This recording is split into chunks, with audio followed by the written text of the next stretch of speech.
Morningstar, the last remaining firm with the equivalent of a sell rating, finally upgraded Nvidia to fair value.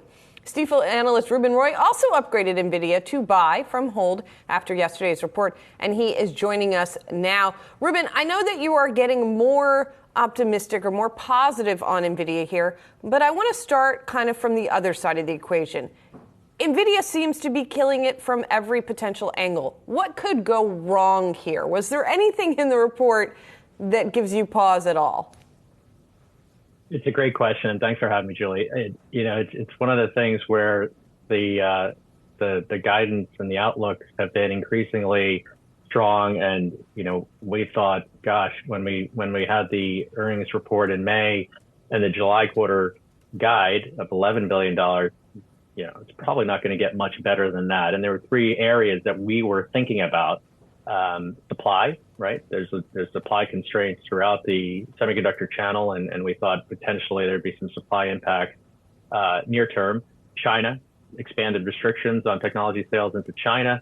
And then the third was just kind of after a massive CapEx investment cycle, there typically are periods of digestion. So you think about those three things. Well, guess what?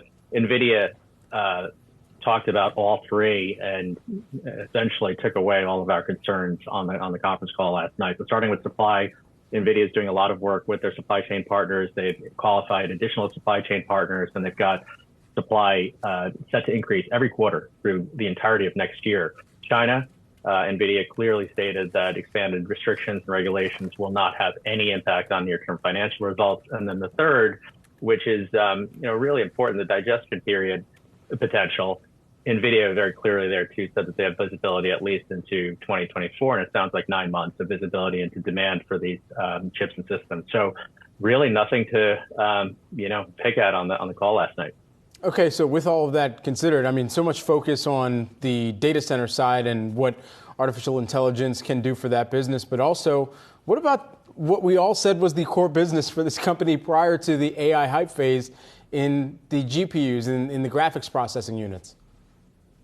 Right. So gaming, Brad, used to be 65% of this company's revenue. Guess what? Data center segment was 76% in the quarter reported last night. So, clearly a shift into where the investment dollars are going for NVIDIA. And I'd say one of the things that we underestimated was the fact that it's really a generational compute shift. It's not just generative AI that's driving the demand for NVIDIA chips. It's this concept of moving away from x86 general purpose processing servers to servers that are based more on NVIDIA GPUs and less on x86 chips. The reason for that is that it's a more efficient way of processing the workloads that today's data centers need to process, and generative AI is actually accelerating that move. So you've got $1 trillion, Jensen Huang, the CEO of NVIDIA, talked about an installed data center infrastructure globally.